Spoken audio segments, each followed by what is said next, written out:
Welcome to Flyover Conservative Podcast with David and Stacey Whited, where we break down current events and examine culture through the lens of conservative Christian values.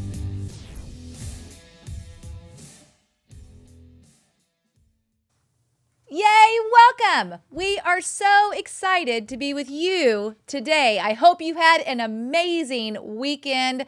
So much coming out of the weekend. You know, here at Flyover Conservatives, our slogan is wake up, speak up, and show up. And we've said so many times, you know, we were all sitting back hoping that Donald Trump would do 80 million things to save our country. And what we've learned over these last few years, what we really need is 80 million of us doing one thing every single day to save our own country. And that is exactly what we are seeing right now. It's such an exciting time. Well, thank you for joining us. We got somebody on the live broadcast right now from England. I don't know if you are visiting or you're from there. While you're there, I would encourage you, be very careful with your Facebook posts. That's true. Any kind of mentions of anything, say as gray as possible. Keep your thoughts to yourself, as you go forward there. We're kind of fighting against that kind of an idea here in the United States on a daily basis. We got a lot of things we're going to cover today from the news media, the way they're covering things. We've got an economic update. We're going to have Dr. Kirk, Elliott join us. Some interesting thing happened over the weekend, and then a deep dive with 𝗦𝗢𝗢𝗓 that I'm super excited about to get into with you guys. But,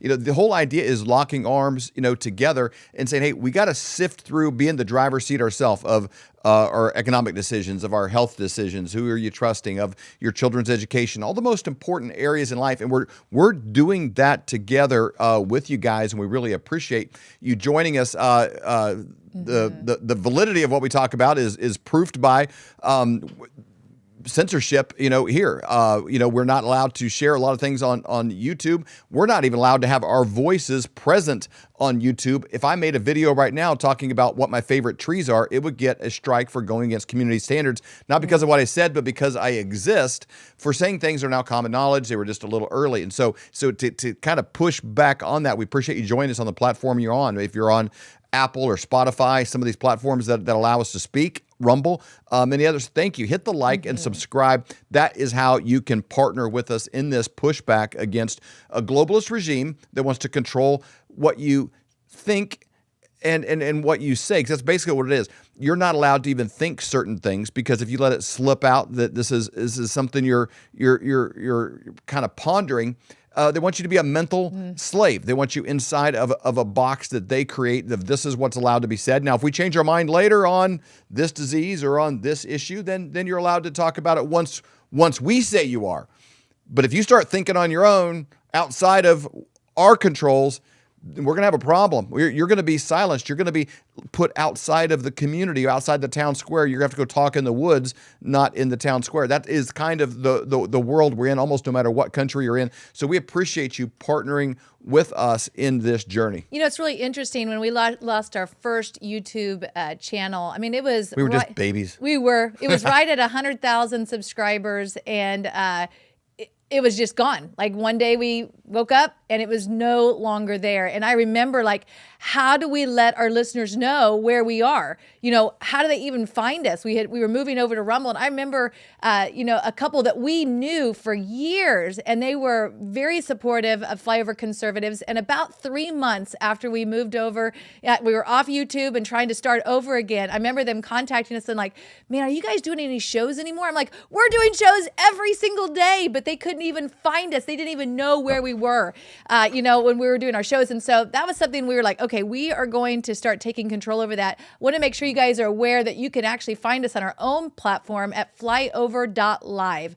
Flyover.live is a really great place to be able to find us, as well as the Flyover app. It's absolutely free. Just go to your app store. It's absolutely free, and it is such a great tool. It's free to you, not free to us, but free to you. And so it's a great way of creating a community. You can take notes on it. You can download it as well. The Flyover app is another really great source. Another thing I want to make sure you're aware of is our newsletter. We have a newsletter that comes out every single week, and it goes through what are some of the most popular shows. It has great information. It's another really wonderful way of staying in contact with the Flyover Conservatives. You just go to flyoverconservatives.com. Make sure you register for the newsletter. Again, you never know. With censorship, you never know what could be happening. And so it's just a really great way of staying in contact with us. And a lot of people think, well, that's in the past. That was just during COVID or whatever. That was only a test. Yes. That was a test to see how compliant you would be to something you didn't believe in.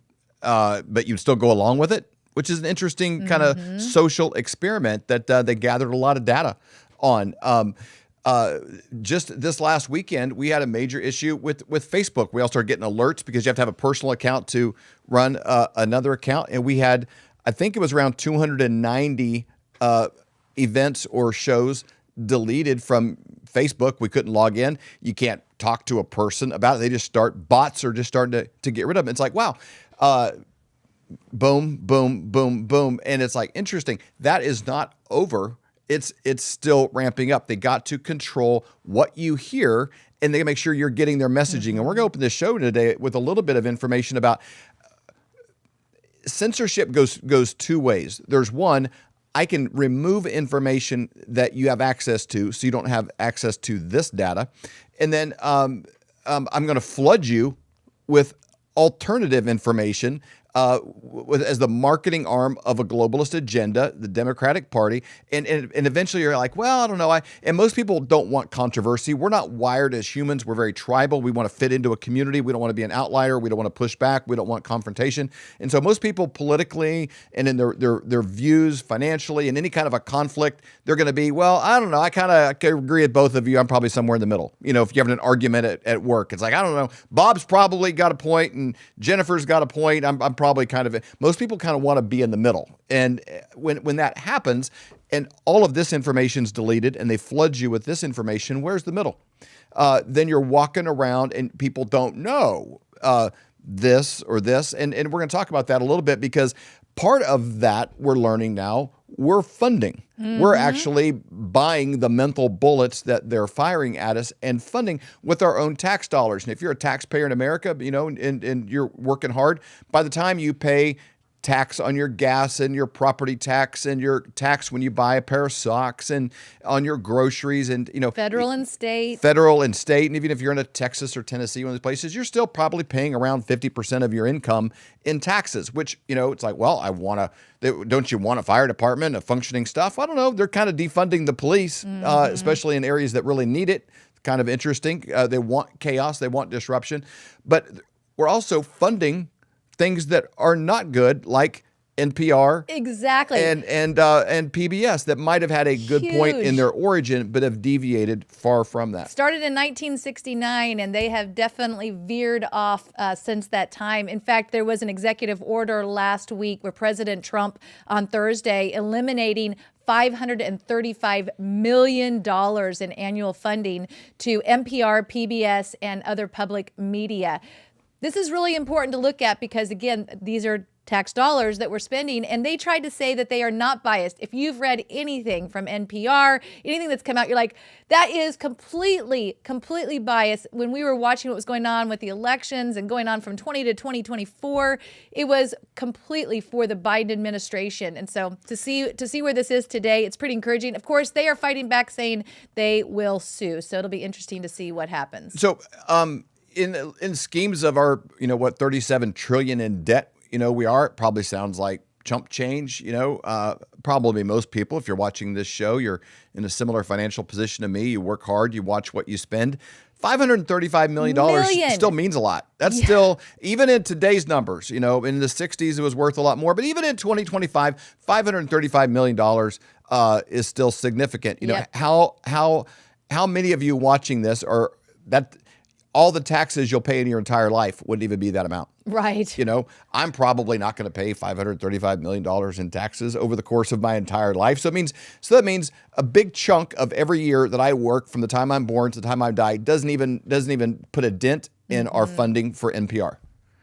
You know, think about that. When you go to pay your taxes, you're working, you know, more than a quarter of the year. You know, what's tax-free day? It's like, you know, somewhere in May, you know, I think is the date. It changes, you know, every year. But, you know, you basically work that chunk of the year for your taxes. It's not even a drop in the bucket to help fund NPR alone, just yourself. So it takes a lot of Americans to keep that going. And it would be different if this was an era where it was necessary and it was needed. Think about when these began. You know, we've even played on the show the speech that Fred Rogers, you know, gave Mr. Rogers gave to the Senate of why PBS was necessary to get public broadcasting to have educational shows for children that wouldn't regularly have access to it. It gets into rural communities or even in urban areas. This was before there was cable TV, before there was, and definitely before the internet. And now, I mean, there's some well-funded YouTube channels and websites, and there's so many options for people to get information, to get entertainment, to get programming for children, programming for seniors, programming for everybody, without our tax funding doing it. Yes, that is exactly which right. It's like its time has gone. Yep. And it's not like they're going to go under without it. They'll still do fine, but the extra $535 million from us helps fund their agenda to be more aggressive and be 100% lopsided. It'll be interesting to see what comes of it, especially when it goes to the court system. We really need to be praying about our court system because lots of question marks around our legal system today, Supreme Court, lots of questions around that. It's sad we're at a place where, okay, this thing's going to the court. Well, what judge is it? Yeah, exactly. You would think like the law is the law. Not necessarily. Is this an Obama-appointed federal judge? Is it a Trump one? Was it Bush? And maybe it's kind of a rhino globalist agenda. So what is the judge's political leanings? The whole point in what America's founding is that you wanted, fair representation under the law. You didn't want to be taxed without representation. That was a pretty big deal if you've studied history at all. But the idea that you're standing in front of a judge and it's a predetermined set of laws that are based on Judeo-Christian values, that Lady Liberty, supposedly, she has a blindfold on and the scales are not slanted by you. It's the law. Even if they don't like it, it's like, this is what the law is. And it's a little different if you're caught shoplifting, if you're illegal migrant, if you're, Bob Smith from Milwaukee and you are straight white male and you're born here and stuff, the law is going to be leveled on you differently. So when it comes to some of these things, let's look at the history of this. Kind of got a list here. They've lied to us about everything. The Russia collusion. Yeah. They lied about COVID. They lied about hundreds. You're talking about NPR? All of them. Yeah, all media. All the media. And you can trust Fox News as much as you want, but they're brought to you by Pfizer. So they may have a good story here or a good story here, but everything is going to run through the agenda of you're not going to be allowed to hear information that might cost you your life if it's profitable enough for Sean Hannity. If they can keep, their standard of living at a high enough place. Voter fraud, they lied about January 6th. They've lied about Ukraine from the jump going back to 2014. Epstein. I mean, Thomas Crooks. We know more about this female helicopter pilot that crashed the plane recently than we know about, because it's like, it's not free and fair information. It all has an agenda. Everything about Hollywood and what's gone on there. So they cover these things up for years. How about 60 Minutes? Well, they just ramped it up to another level. I don't know if you guys have heard this, but this is crazy. If you're familiar with an outlet called the Babylon Bee, well, they have another side of it called Not the Bee for like real news. It's kind of hard to tell which is which sometimes. And this was on, I first saw it by Not the Bee, which means they're real news outlet. Legit, yeah. But it 100% looks like one that they do as parody. But 60 Minutes was sued by Donald Trump, and he won. I forget what the settlement was exactly. I think it was $5 million he ended up getting. He went after him for much more. Because of the Kamala Harris. Because of the Kamala Harris. Back in October of 2024, 60 Minutes sat down with Kamala Harris, and specifically on her answers to certain questions on Israel, Netanyahu, certain ones. They moved her answers around within the interview to put her in a better light, to make her seem more coherent, to kind of change her answers, that cut out the pause. They manipulated the interview. This is supposed to be mainstream media. To prop her up as 60 Minutes. As a candidate, and then they do the opposite with Donald Trump to make him look worse. And so that looked like free and fair, balanced information. Well, it was so egregious, and on an election, it's considered election fraud, election interference. When you're you didn't just play the interview through. You're cutting and slicing and moving this around to make her appear more competent and her answer to be a little different and less edgy than what it came across in real time. And so they lost the lawsuit. So it means even the court said that was messed up. And here's how, when I tied all that into even Hollywood, when they cover up the Weinstein and it just the cesspool that Hollywood is, we don't even need to get into it. They nominate 60 Minutes for an Emmy Award for being the best editing specifically on that episode. It's trolling in reverse. And so it shows how oh my tone deaf Hollywood and the media is to the demands of the American people, especially if you're watching this show. You can tell us in the comments what you think of this. But you're demanding change in our country. You don't want them covering up what's happening in schools. You don't want transgender story hour, to your kids. You don't want, there's all of these issues, men and women's sports, the things that the vast majority, these are like 80-20 issues the American people are demanding. But these liberal elites are like, no, we know better than you. We're pretty ticked off that you didn't listen to us on who to vote for because we're in charge. You're stupid. You do your stupid job. You shower after work because you have to, because you're an idiot. We're smart. We're going to tell you what to think. And then if you think a wrong thought, we're going to penalize you. We're going to remove you from a platform. We're going to restrict your ability to be able to communicate even with your friends and family. On what you think on an issue. You can't be like, I don't know, I'm kind of weighing this out. Maybe we can, survive this without this, maybe, if you're having a intelligent discussion online and it's not allowed, they're going to restrict you.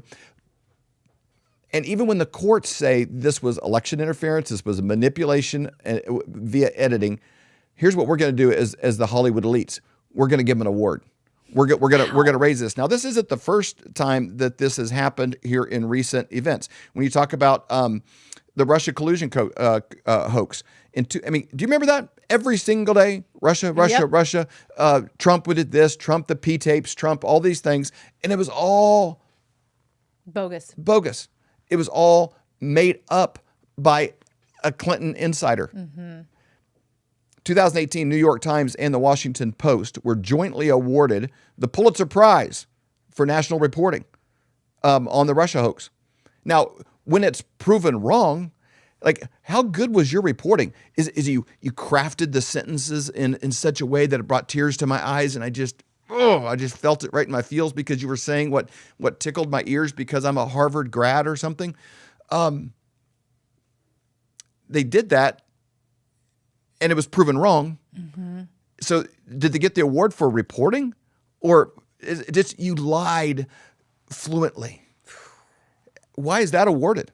And you wonder what's kind of wrong, a brokenness. You're going to find a lot of things the deeper you look into. Wrong is called right. Right is called wrong. Evil is called good. And good is called evil. Everything from the term, being a nationalist, it's like, well, of course you are. You're an American. Everybody should have that, but they call that evil. It's like, no, I love my kids. I love my kids. Christian nationalists with that. What's even worse? That's just then white adds Christian more punch to it. Let's go to the next one. Hunter Biden laptop reporting. The initial reporting on Hunter Biden's laptop by the New York Post in October 2020. The New York Post was deleted from Facebook. It's the oldest newspaper in our country. They were deleted from all social media platforms for telling the truth about Hunter Biden's laptop. So when you tell the truth, you're punished. When you lie, you're rewarded. When it comes to media, that's why I think the numbers for shows like ours, we had 50 million of you guys watch this show last year. We wouldn't even be necessary if they just told the truth in an unbiased way. There wouldn't need to be you step on a dandelion and you got 80 more dandelions that pop up from it. That is what's happening in our world today. Joe Rogan wouldn't have the kind of sway he did by having a fair and honest conversation with Donald Trump. That wouldn't have been necessary. Tucker Carlson couldn't have left Fox and done what he's done today. And done better. Patrick Bet-David made a good comment. He said the number one podcast that every presidential electorate needs to look at going on to next if they're going to move forward is Theo Vaughn. You think, well, Theo Vaughn, that's a mixed bag of nuts. Yep. Well, it's like it's going to show them in their best light. And if you can't have a conversation with him, then people are probably not going to trust you. Now, can you sit down with a leftist or Sean Hannity's going to make you look a certain way, or Rachel Maddow's going to make you look a certain way. But if you sit down with 𝗕𝗏𝗏, you're going to know what the person, is about. What a crazy upside down world. Try it and go back in time and explain that to Dan Rather and Walter Cronkite. It would be just about impossible. And so when you look at these things, again, Hunter Biden laptop, the Washington Post won awards for their writing of something that was wrong, that proved to be wrong, and they still were awarded for it. So it just kind of goes back to my original message of, in today's world, you need to be in the driver's seat when it comes to your finances. You need to be in the driver's seat and have the information. You can't be like, well, I'm sure my doctor, they did a lot of research on it. I don't know. Didn't Cuomo get a daytime Emmy? Yes. For Andrew Cuomo. Yep. Governor of New York. Yeah, for putting a bunch of elderly people in that had COVID. Well, that's what he was doing. His ward wasn't for this. His ward was for his presentations and his daily press meeting, and then he wrote a book on leadership. Yep, at the same time killing a bunch of people during COVID. I mean, it is like, wow, just crazy. Again, when good is called evil and evil is called good. It's wild. Well, we're going to be covering that from a lot of different directions today. Guys, we got a great show for you. Again, thank you for joining us today. Thank you for sharing this. Thank you for hitting the like button and being a part of that from everywhere in the country and the world that you're participating in. We are very thankful. People said, amen. God is exposing it all. Praise the Lord. And that is the case. We made a note back in, I think, 2014. I heard a pastor say we're going to enter into an era where anyone with a leadership platform is going to be exposed. Now, that might expose them for being great, might expose them for being bad, but it could be a pastor, CEOs, government leaders, all across the board. We're going to enter into an era where you see the bugs under the rocks. And boy, have we seen that. We have, and we're going to be talking about that today, too, with Mel. I'm really excited about this show today. As you can see in the title, the Vatican, Schwab, Nazis, and the EU. This is going to be a great show. No doubt about it. And we're going to be talking about what they are calling a dead cat bounce on an economic update with Dr. Kirk Elliott. We'll be right back. Hello, everyone. I'm excited to announce the next generation of energy drinks, 𝗡7. It has no sugar and no caffeine. Instead, 𝗡7 uses 𝗡𝗢𝗄𝗏B. 𝗡𝗢𝗄𝗏B is one of the body's primary ketones, and it provides the most efficient and clean fuel that your body needs. It also helps you stay energized all day with no crashes. Not only that, it produces 3 times more brain energy than sugar, which helps boost your memory, focus, and mental sharpness. It also helps reduce stress and helps balance your mood. 𝗡7 does all that while being the best tasting energy drink ever. So go to mypillow.com or call the number on your screen. Use your promo code to save 20% today. I'm so sure you're going to love 𝗡7. For a limited time, you get our introductory 3-pack absolutely free. I drink 𝗡7 every day, and I absolutely love it, and so will you. Not all freeze-dried meats are created equal. With flyovermeat.com, you get grass-fed, grass-finished beef grown right here in the United States. And it's not full of mRNA technologies and vaccines and things that are going to hurt your family. This ensures you're only going to get the best. Their freeze-drying process locks in the nutrients, so you are getting the same health benefits as you would if it was fresh meat. Each 4-ounce package rehydrates to 1 pound of raw beef that you can cook and turn into your favorite recipes, from chili to tacos to a hamburger, whatever you want. So go to flyovermeat.com. Make sure you use your promo code FLYOVER for your exclusive discount.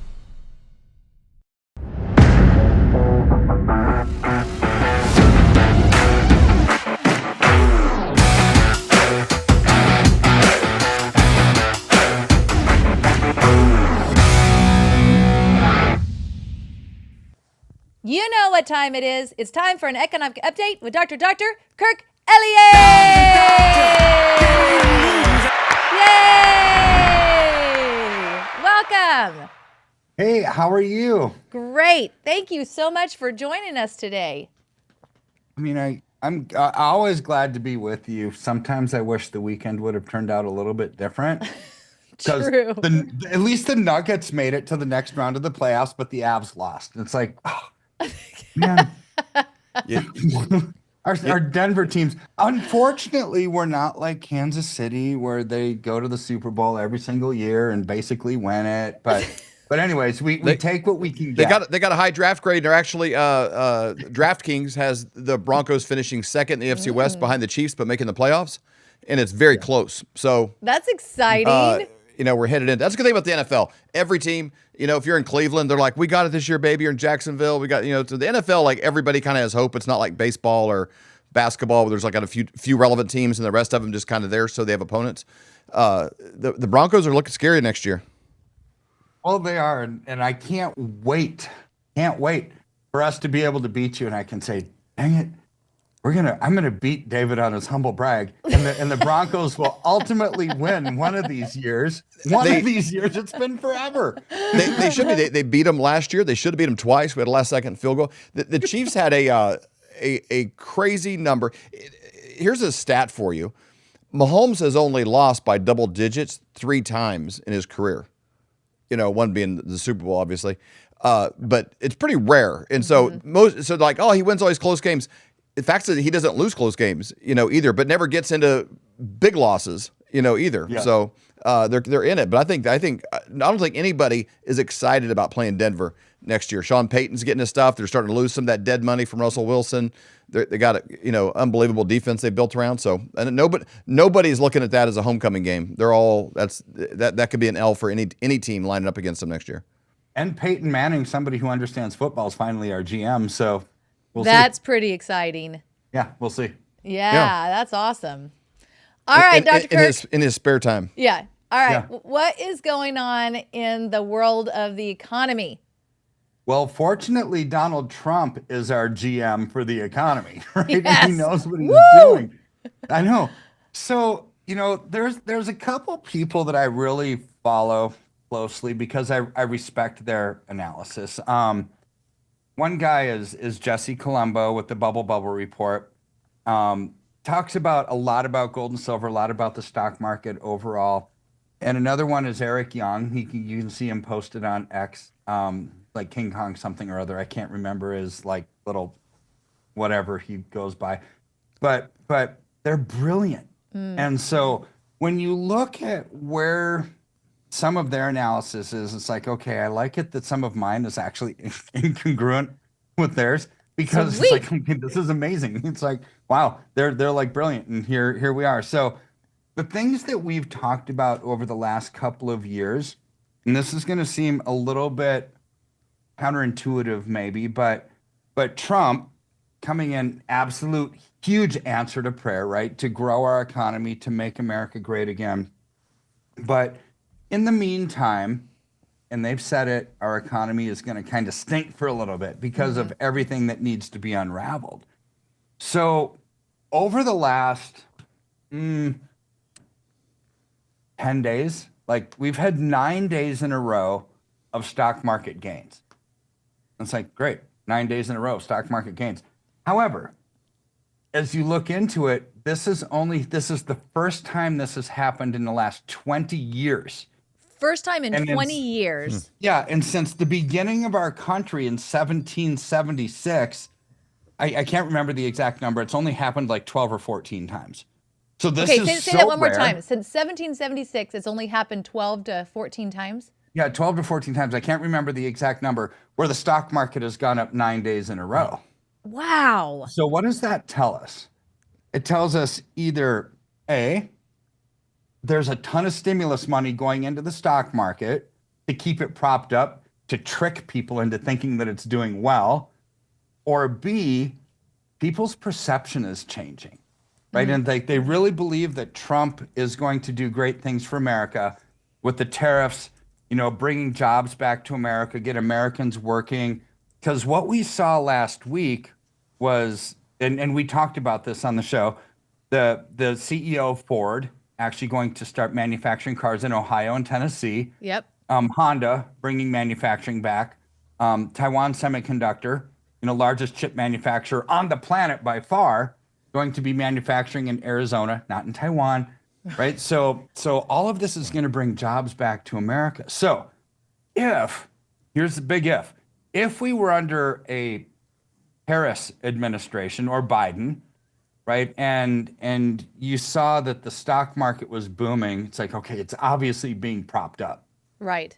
right? However, with Doge and the cutting of expenses and eliminating all the waste, I don't think there's much stimulus money going into the stock market, which would tell me that the world is actually starting to believe that Trump is actually going to do great things for the American economy, right? And so perception is reality. People invest in anything. I don't care if it's gold, silver, stocks, bonds, mutual funds, real estate, collectibles, art, whatever. They invest in something because they believe it's going to go up, right? And they believe, whether it's like in the stock market, for example, okay, this company has great management.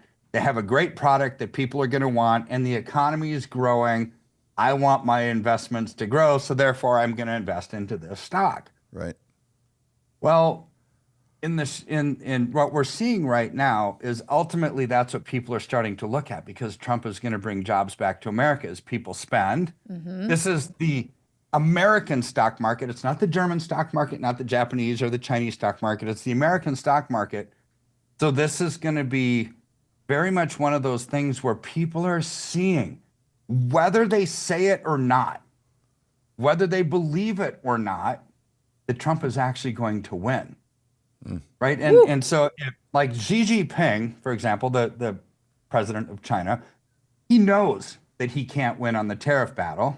Right. Yeah, he absolutely knows it. And we've talked about this probably 4 or 5 times, because he can't win when any retaliatory tariff is going to be countered with another one. And Americans, we only, Chinese people only buy 4 to 6% of their total stuff in American goods, where every single American every single day buys Chinese goods, right? So he's dumping the US dollar. When he dumps the US dollar, he thinks he's beating Trump, but yet that's going to increase our exports to the rest of the world, because the dollar is relatively less than the foreign currencies.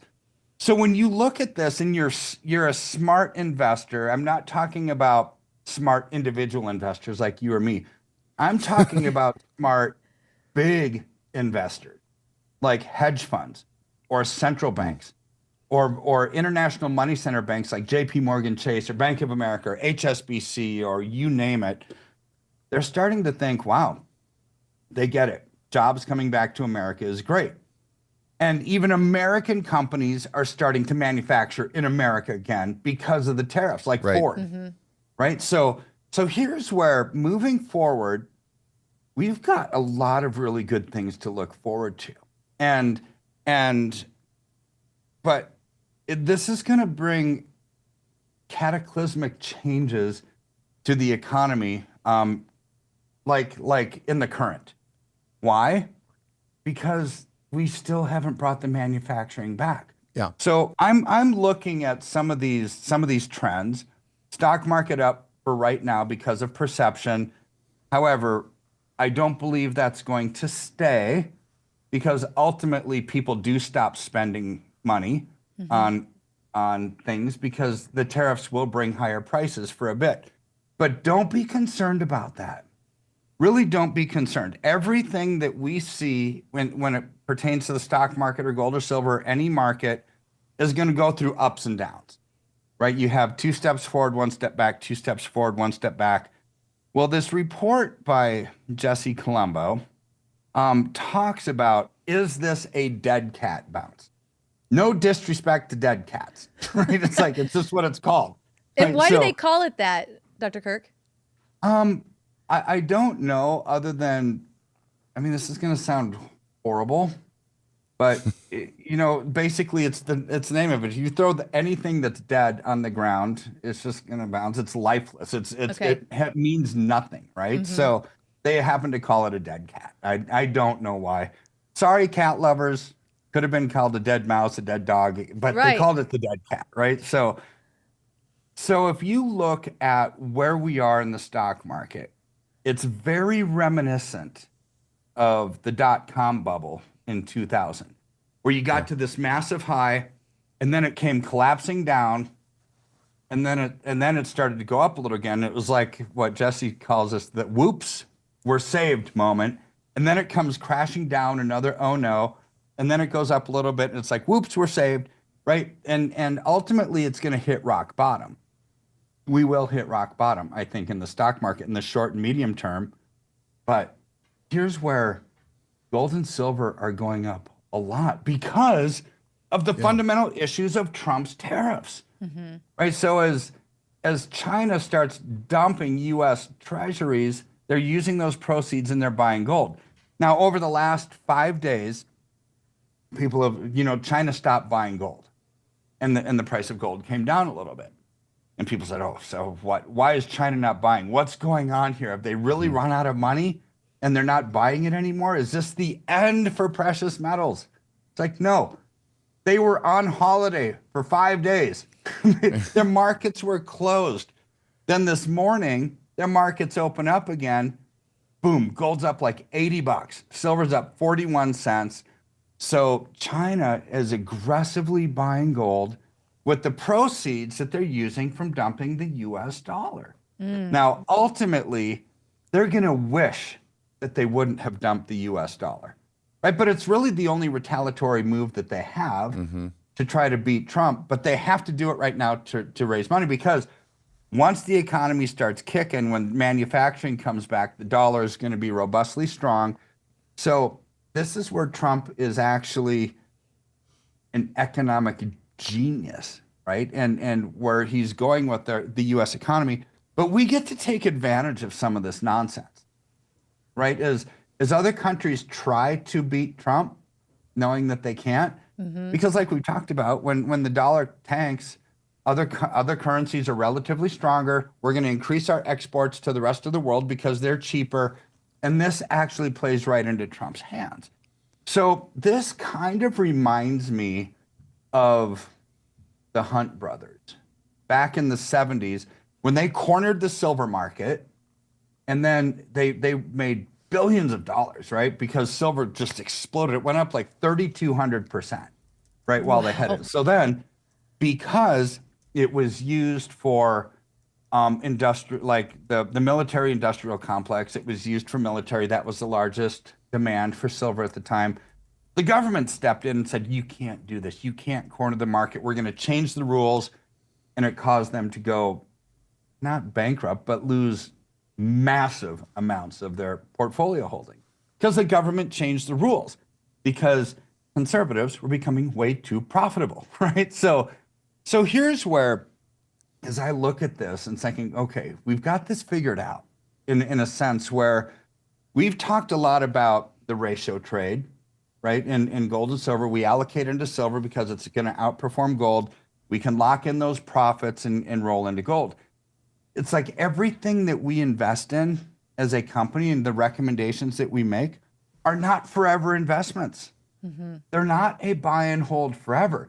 At some point, we will lock in our profits, take those profits and probably roll them into gold. At some point, gold's going to peak out. Who knows what we go into at that point? I don't really care. All I know is that we're going to not be in the same position that the Hunt brothers were in, where they couldn't get out because they were, the government kind of stepped in and intervened, and it's like, oh, you can't sell this right now. What we do is we'll identify these trends. We'll lock in our profits before we get to a point where you can't get out, because here's what happens in the market. It's human nature, right? So at the end of a market, like use the tech stock bubble, for example, there's this fear of missing out. And when we sell into strength, meaning the price is high, most of the world is going to be wanting to gobble it up. They say, we got to get into silver. We got to get into gold. We got to get into stocks, whatever it is, because they've seen how much it's grown. And then greed kicks in, for most of the world, and we get to sell into that strength. So we're selling at high prices, because for us as believers and wise investors and people who use logic and faith combined into one to paint a nice big picture, what we want to look at is something that's completely different, using wisdom rather than greed to define how we invest, right? Or when we get in, when we get out. So all of this big picture that we're seeing right now, stock market's up high. I would use that to say let's lock in some profits because there's no fundamental strength right here and now that's causing it. Now, down the road, there's going to be massive fundamental strength as Trump brings all these manufacturing jobs back to America. He started, like the job numbers that came out last week, 177,000 new jobs created.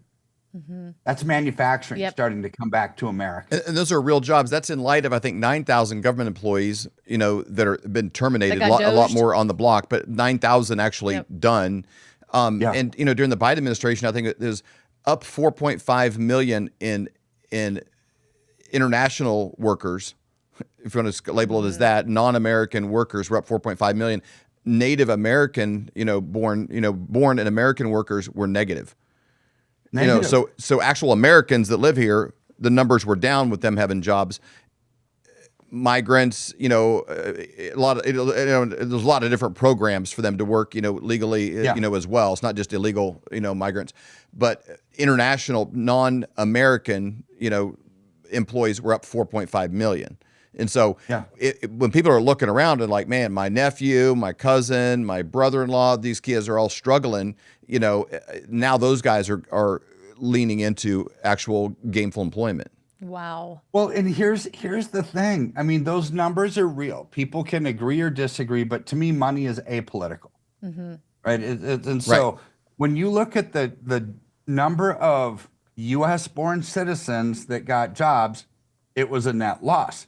When you look at the jobs that were created under Biden, they were all going to migrants and people that weren't even American, right? So to me, this is okay. Was it a zero-sum game? No, it was actually a net loss. But now that Trump is actually controlling the border, right? He's got control of it, and these jobs that are going to be created, that's not a zero-sum game anymore. They're going to go to Americans.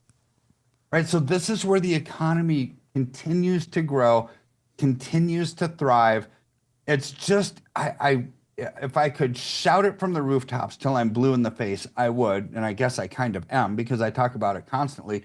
But what Trump is going to do for America, our kids, our grandkids, future generations are all going to receive the benefit of it. Woo! Right, so as we look at what is going to be needed? I was just talking to somebody this morning, and what is going to be needed for this economic growth to happen? So we have to ask ourselves whether it's a faith thing or you really, really love Trump, or it's just logic, right? What he's going to do, whether you're politically unmotivated to follow Trump, right? It's like you can't stand him. It's like the logic is, jobs are going to come back to America. This is going to be great. Now, like, whether you like him or not doesn't matter. But what does it take to grow the economy? It takes silver. It really, whether it's electronic circuit boards or it's solar. Let's say you're a climate change agenda guru, and you love climate change agenda, and you want solar power and clean energy and batteries and electric vehicles.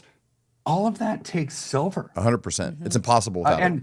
And what Trump is doing in America is he's kind of turning the tide a little bit. And again, politically, you might love it or you might hate it. It doesn't matter. It's happening. Where he's actually allowing for the U.S. car manufacturers to make, gas-powered vehicles, right? He's opening up drilling because whether you like it or not, if you were to go with completely electric vehicles right now globally, the economy globally would shut down. We're still dependent on oil, right? So as you start to look at this, Trump might change things in America, but the rest of the world has this green climate change agenda because of the United Nations and all of these different non-governmental organizations. So the trend is still a climate change trend globally. We might not see that completely in America right now, but here's where silver is needed for all of that. It's needed for a growing economy. It's needed for climate change. It's needed for all of this stuff. So the demand is through the roof, and unlike aluminum, you can't recycle silver.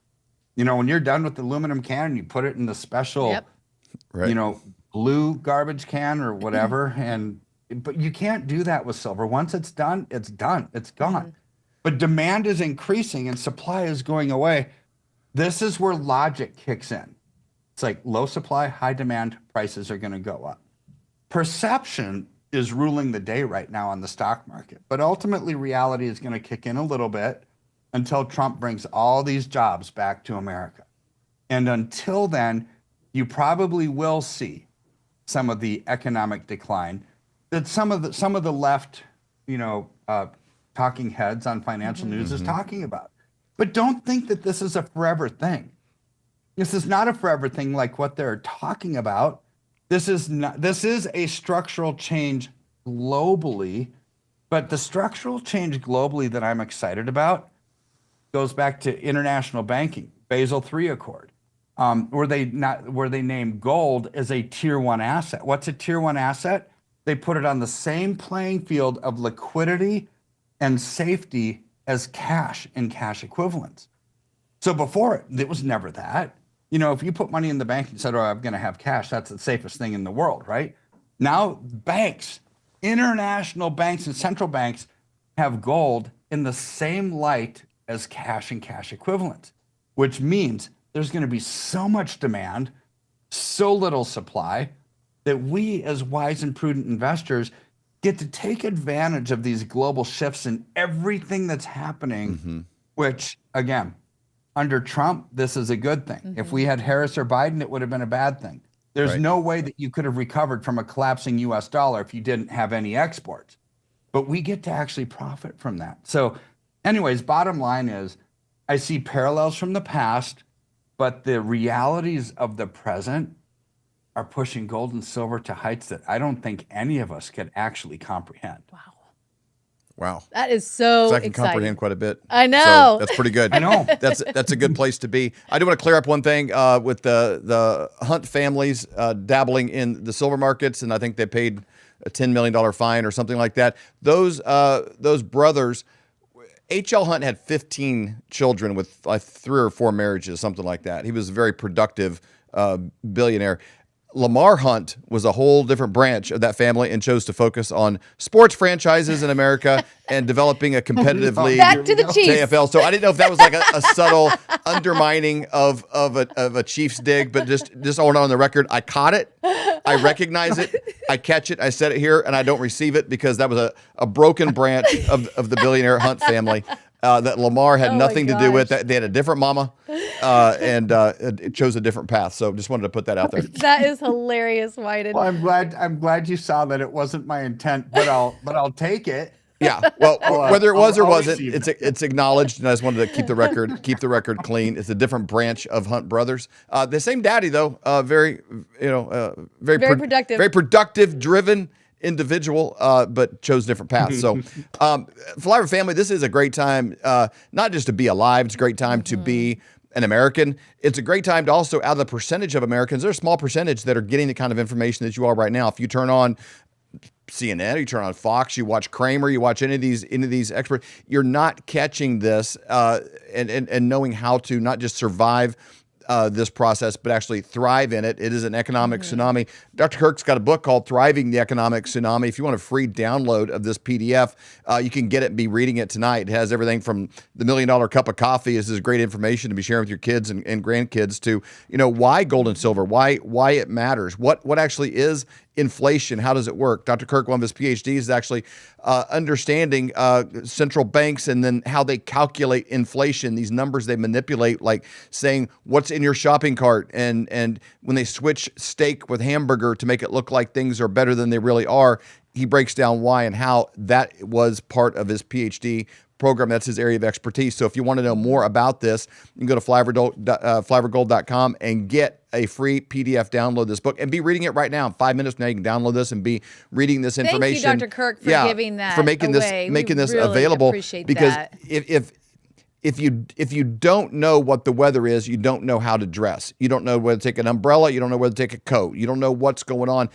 this information, and not just today, but regularly being a part of this program, you're at the front end. You know more than 99% of the people you're going to bump into on the street just for watching this segment. You can also, obviously set up your free consultation to get your questions answered. Find out, okay, what are the options for my family based on my situation? And all you do is go to flyovergold.com, fill out your information there. Someone from Dr. Kirk's team will get a hold of you to set up a free consultation, or you can call 720-605-3900, 720-605-3900 to set up that free consultation. Dr. Kirk, thank you so much for your time. Thank you again for giving away your book to the Flyover family. We just really appreciate everything that you do to help people get in a great position financially. Knowledge is power.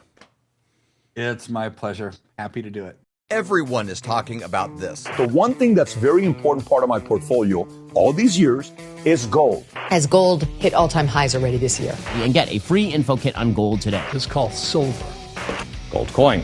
And though we are thrilled that everyone is talking about investing in precious metals, a lot of these 1-800 numbers will make you feel like just another transaction. That's why it's crucial to work with a person, not a faceless institution, when it comes to your finances. You deserve to be treated like family, not just another number. Dr. Kirk Elliott, who we've known for over 25 years, he doesn't just sell gold and silver. He offers trust, care, and a personal touch that an impersonal institution could never match. So when it comes to securing your financial future, don't just call a company, call a person. Call Dr. Kirk Elliott at 720-605-3900 or visit flyovergold.com to learn more. Hey, Flyover family, come join us. We're going to be there with Clay Clark and an amazing group of individuals that have made such a difference in so many people's lives. Do you want to increase your production in a job? Do you want to make more sales? Do you want to own your own business? Do you want to have breakthroughs financially? The key to that is knowledge. Clay Clark is anointed to help people in business. We've watched him over the last couple of years, and we've been blown away. He's part owner of over 160 businesses, $2.4 billion in sales. So before politics and the Great Reset came into Clay's life, he had the #1 rated Apple podcast. And he interviewed people like Anthony Robbins, Seth Godin, the top authors, the top business minds in the world. At this specific event, there was an interesting cast of characters that come from gangs to American Idol. They're there to share what they've done and their breakthroughs and what their story is. And then Clay lays his map of business success, calls the path for every person to follow. So you may be sitting there thinking, okay, I get it. What do I have to do? Go to thrivetimeshow.com. When you get there, the tickets are $250 or whatever you can afford. Yes, you got that right. $250 or whatever you can afford. You can name your price. So there are no excuses. You have to join us there. There are only a few VIP tickets left, like David said, special dinner and special time with the speakers. That is $500 while they last. So $500, only a few left if you want a VIP ticket. We want to meet these speakers as well, so we got VIP tickets. I want to meet Tim Tebow.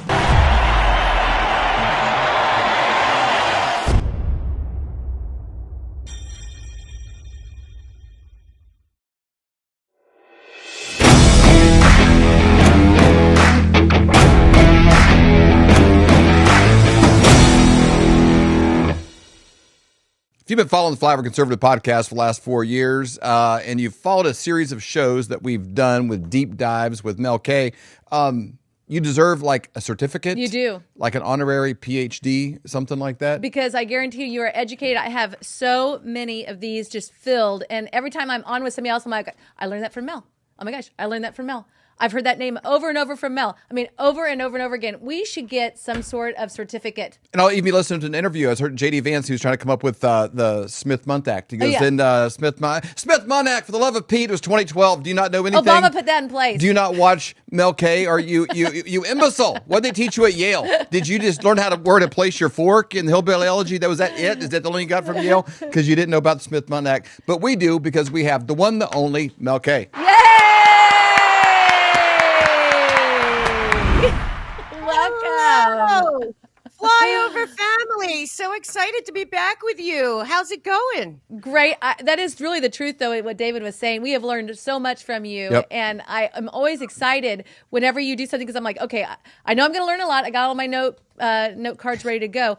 But I do always feel so smart. And I do have better conversations at the water cooler here in our own studio. we do have a flyover break room over there by their studio. We got our own water cooler. Because I learned so much from you. So thank you for all the studying that you do, but you're also a really great teacher. And you help to put all of these little pieces together and help us be like, oh, that's where that came from. So I'm really excited about today's show. 50% inspirational, 50% freak you out, and also with some sprinkles of taking action and keeping your fear in check, because movement helps keep that in place. I want to bring people to 𝗕𝗏𝗗𝗢𝗏.com, 𝗕𝗏𝗏𝗗𝗢𝗏.com. Looks like the Mel Kansas show, 𝗕𝗏𝗏𝗗𝗢𝗏.com. There for you in the Flyover country. But if you go there, you want to register for her newsletter and stay in the loop of what's going on in her world. She's got new things going on. We'll find out some more about those with a daily show and some stuff that's happening that's pretty cool. But you want to register for the newsletter because then you're in the loop of what's going on. And you can also find the resources section as well. Pretty much anything that you're in like a online chatter debate and somebody's getting smarty or whatever with you, you can go there and just research the topic and pull off the receipts of that topic and put it in the Facebook group, put it in a conversation, send it in the text group to your family. If somebody's getting out of line, if they're like, that never happened, boom, there's the receipts. And then every single show that we do, we keep all of the images. A lot of them are captions of headlines for newspaper articles that are hard to find, maybe been scrubbed from the web. We have a few thousand of them, I think getting close to 3,000 images what's taken place over the last 4 years. And you can get all those by sending us a text to 40509, the word Mel, 40509, the word Mel, as well as I think about another 25 images and receipts that are going to be shown on today's show. So if you want those yourself, it'll come as a Dropbox link. It's free, $9.90 free, right in my budget. 40509, the word Mel, and those will come right to you. Mel, and then also before we start, can you tell people about your book and how to get it, Americans Anonymous? Sure. I wrote a book because I feel that our country has been purposefully pushed into addiction to conflict and chaos by design. And I decided that I believe that we need an intervention. And so I took my 12-step knowledge and I made it into a recovery book for American citizens called Americans Anonymous, Restoring Power to the People, One Citizen at a Time. In fact, the audiobook will be out probably next week. The regular book is out there. And really what it is how I believe we got here and how we can get out of this kind of matrix of manipulation and lies about our history and infiltration and everything that JFK warned about in the 1961 speech he made to the press is basically what has happened to this nation. And I feel that we are at a point where the people of this country, we the people, are both the problem and the solution. And I go through kind of where we lost our way, what I believe happened to us, who the dealers are, who the suppliers are, who all of that. And then I go through a whole kind of recovery thing. I've worked with a couple people on it, like 𝗕𝗘𝗢𝗏 O'Brien, who recovered as much as one can from 𝗕𝗏𝗢𝗏𝗢𝗏, and a bunch of other people that have been in different operations, CIA and stuff. So I really do try to empower people to take back their own critical thinking, their individual sovereignty, and their love of country, and take it more personally. For we are very lucky to be here, and that's why we save America. That's why we must. That's exactly right. That is so good. So again, go and get Mel's book, Americans Anonymous. What are we going to be talking about today, Mel? Okay. Well, you guys have been on ready tour to take with our notes. We're like you guys students. have been on tour with me for about 4 years. And oftentimes when I say what I am going to say today, people say that I am either anti-Semitic or I'm a conspiracy theorist or any of that. But I bring the receipts, as you know, and there is a big movement happening globally. I've been covering it, obviously, for a very long time. And where I see we are right now is in kind of a reframing of actual history to continue the con game going on the people of this planet. We have 545 people our government in Washington, D.C., that I believe are the people that are supposed to be working for us, and yet I don't believe they are. I believe that our country is captured by a global public-private partnership. And we need to deal with a real reckoning of how this happened. I also believe after World War II, and particularly after the murder of JFK, our country basically has been run by what 𝗕𝗄𝗅 would call government gangsters. But even worse than that, these are globalists on a massive scale. And a lot of people saw that Klaus Schwab stepped down, and all of a sudden I saw glee because we had somehow won. Well, maybe him stepping down at 89 or 80, whatever he is, seems that way. But when I tell you that this is about way more than that, and it's about really what the EU is, what the World Economic Forum is, what the whole globalist model, Bretton Woods, everything that happened after World War II that they used, as they always do, our empathy and compassion and our humanity against us to create things like the IMF, the World Bank, the World Trade Organization, the UN, all of the tentacles of the UN, and the Bank of International Settlements. So where I want to start is, I had asked you, I don't know if everyone knows this, but Chuck Grassley, about a month and a half ago, or a month ago, he had sent a letter to President 𝗦𝗢𝗢𝗢𝗢𝗢 of Argentina. And in that letter, Chuck Grassley has asked 𝗦𝗢𝗢𝗢𝗢𝗢 to release documents that have been hidden for since the 40s forward, of Nazis that came through what they call rat lines, which are really financial, like rabbit holes that went through Argentina and into our country. So, and I think the timing's very interesting with what's happening with Ukraine and the EU pushing forward for war with Russia, no matter what. They keep playing with Trump. They don't want peace. It's obvious that they're preparing Europe for war by any means necessary, a war that does not have to happen on any level, nor did Ukraine, nor did what's happening in Israel. But we are in a situation where I think the wealthiest of the wealthy people on planet Earth that have run everything that we're seeing, like all the money that's being exposed out of USAID to the tune of trillions of dollars that have gone from inside our country to other countries, and then are disappeared, laundered, sent back to the Democrats. And we really do have to put together some of these dots. So first of all, just for everyone, Chuck Grassley welcomed Argentinian President 𝗦𝗢𝗢𝗢𝗢𝗢, that he has committed to Grassley to support ongoing investigations into Credit Suisse and its historic servicing of Nazi-linked accounts. This includes providing archival records documenting the use of Nazi rat lines. Rat lines were monetary and logistic pathways Nazis used to escape justice and flee to Latin America, especially Argentina, following World War II. Grassley requests these records from 𝗦𝗢𝗢𝗢𝗢𝗢𝗢𝗢, and 𝗦𝗢𝗢𝗢𝗢𝗢𝗢𝗢 decided to hand deliver them to him. Okay. And he said, in order to continue our work, I respectfully request possession of Argentina's archival records relating to Nazi rat lines. This includes records dating to the time before, during, and following World War II to help shed light on the planning and carrying out of Nazi rat lines. And he goes on. So then now Argentinian president has opened those files. So Argentinian president has been cooperating and has opened those files to the rat lines. And basically now we are being told that not only did Adolf Eichmann, who was arrested in Argentina, and if you don't know, I had written a screenplay about Eichmann in Jerusalem years ago.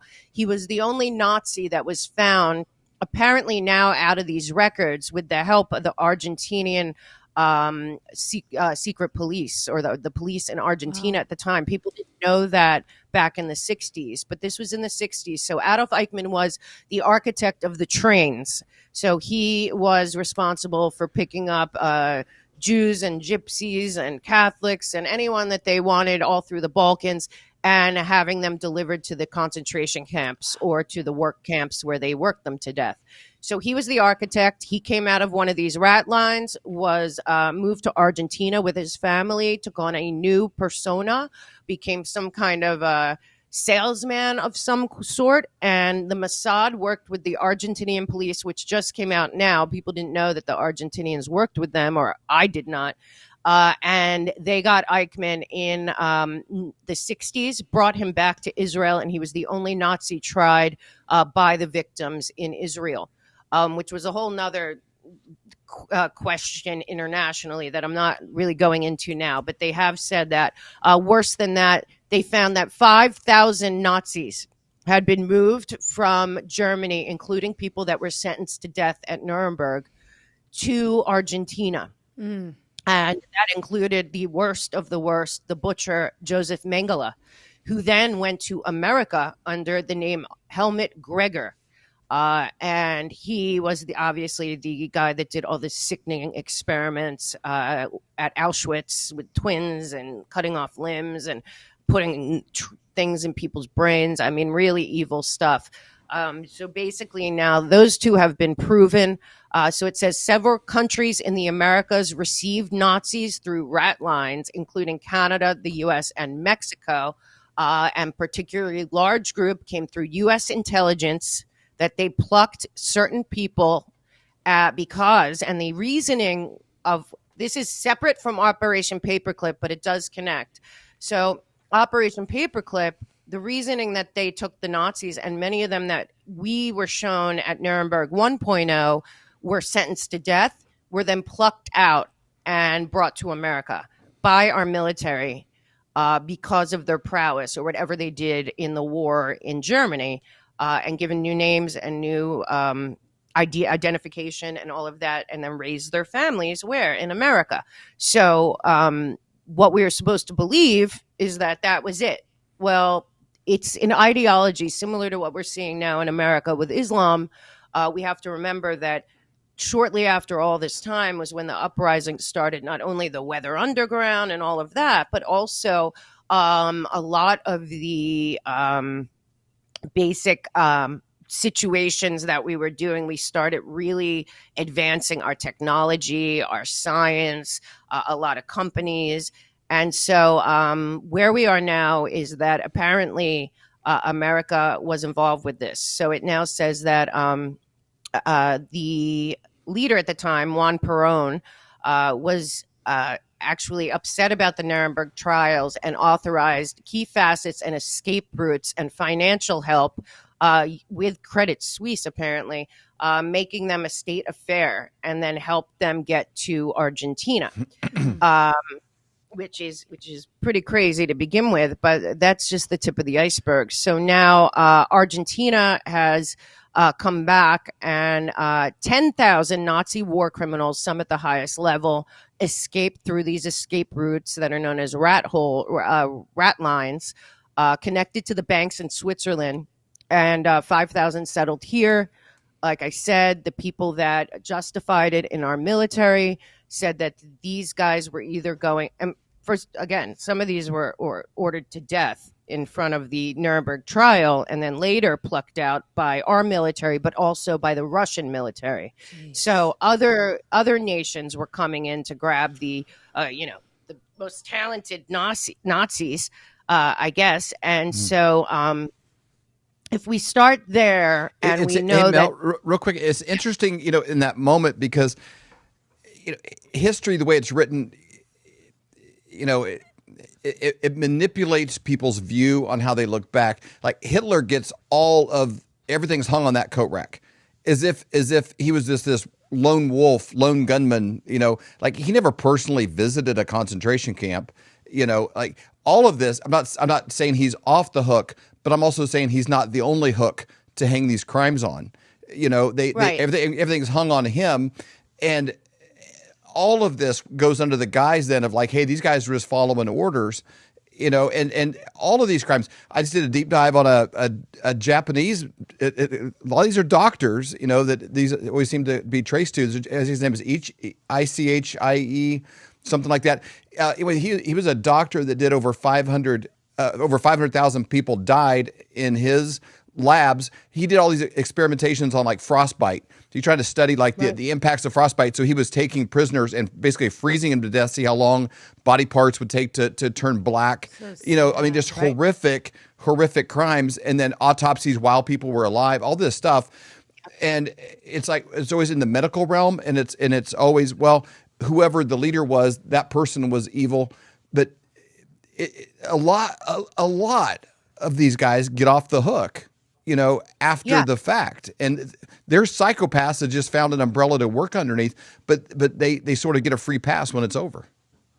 Yeah, it's terrible. And this is why I think it's important. I think that it is important that Grassley is, most people would look at this and think, well, what's the point? Why does it matter? I think it matters because it's part of what happened to our country. Mm-hmm. And it's a big part because it would be a whole nother show. But the Frankfurt School that started in Germany under Nazi Germany, the Frankfurt School also did something like that, came into America, embedded themselves at Columbia University, took over our education system.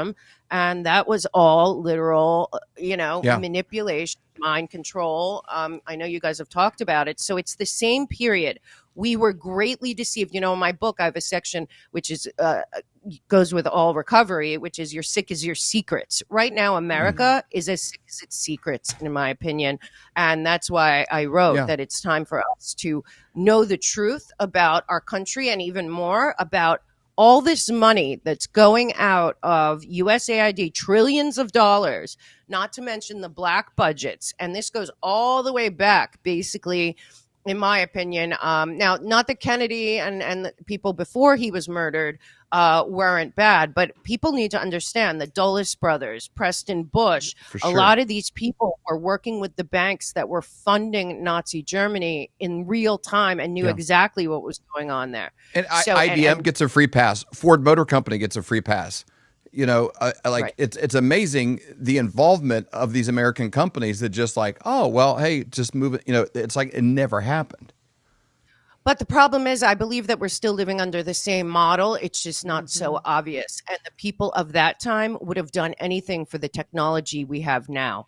And that's the part that people have to remember. America still has a constitution, and it's in my book. I read the Constitution, the Bill of Rights, and the Declaration of Independence. I wrote it in there, and I read it in my audiobook because it's really important that people understand we are right now the only country, if I am correct in what I hypothesize today, this is the end of something. And if we don't push for that door to be shut and locked and closed forever, they will reinvent themselves again. I've said many times, maybe Germany lost World War II, but I do not believe the Nazis did. And I never did. And I believe that Operation Paperclip, certainly this operation with Argentina.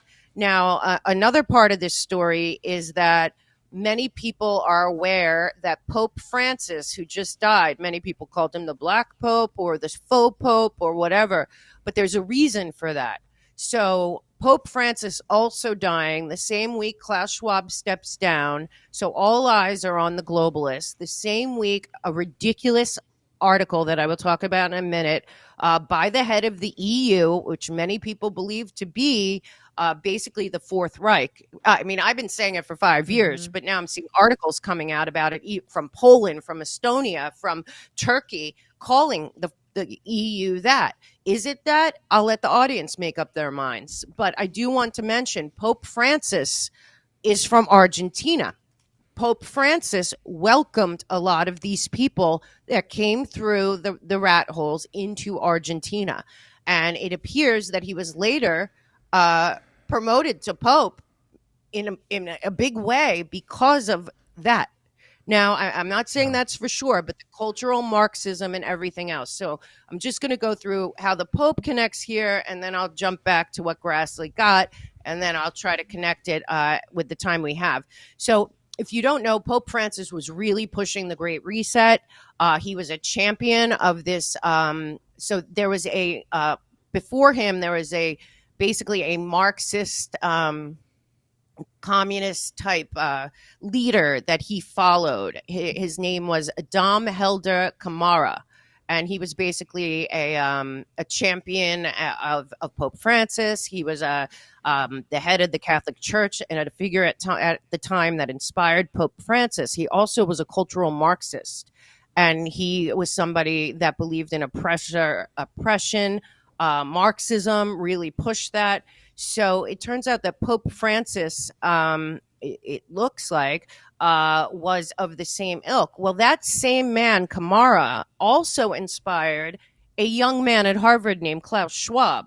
And the WF, led by Klaus Schwab, obviously, was something that Francis went out and promoted a lot. Not only did he go to Davos and did he push the climate change, we have to do everything to welcome in migrants, everything's about the poor. But if you remember, during the COVID, the Vatican had a very strange conference called the Council for Inclusive Capitalism. I think we did a show on it, run by Linda Rothschild and MasterCard at the Vatican, talking about the fourth industrial revolution and stakeholder capitalism, where also Dr. Fauci was there, the head of Pfizer, the head of Moderna, the World Health Organization, all the usual suspects. Well, it turns out that Schwab, Pope Francis wrote in 2015, he wrote a book, and it basically connected the World Economic Forum, You'll Own Nothing and Be Happy, all the climate emergencies and sustainability, 17 goals, and basically this inclusive capitalism, stakeholder capitalism.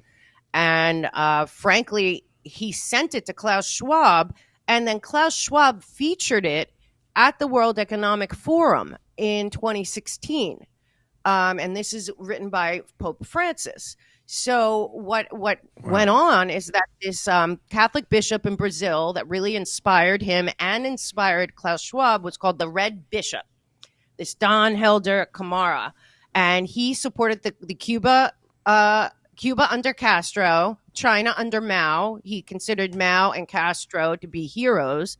And he was behind something called liberation theology that really took ground in the 1960s and 70s, which is essentially Marxism and communism.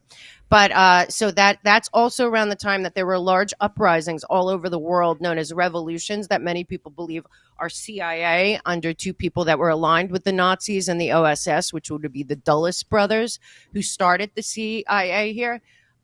So what over time, what happened was that this 𝗕𝗓𝗏, he became sympathetic to socialists and socialism. He wanted socialization of the means of production, and he split basically from the Catholic Church because he believed that there was a crucial importance of Marxism in revolutionary theory and practice.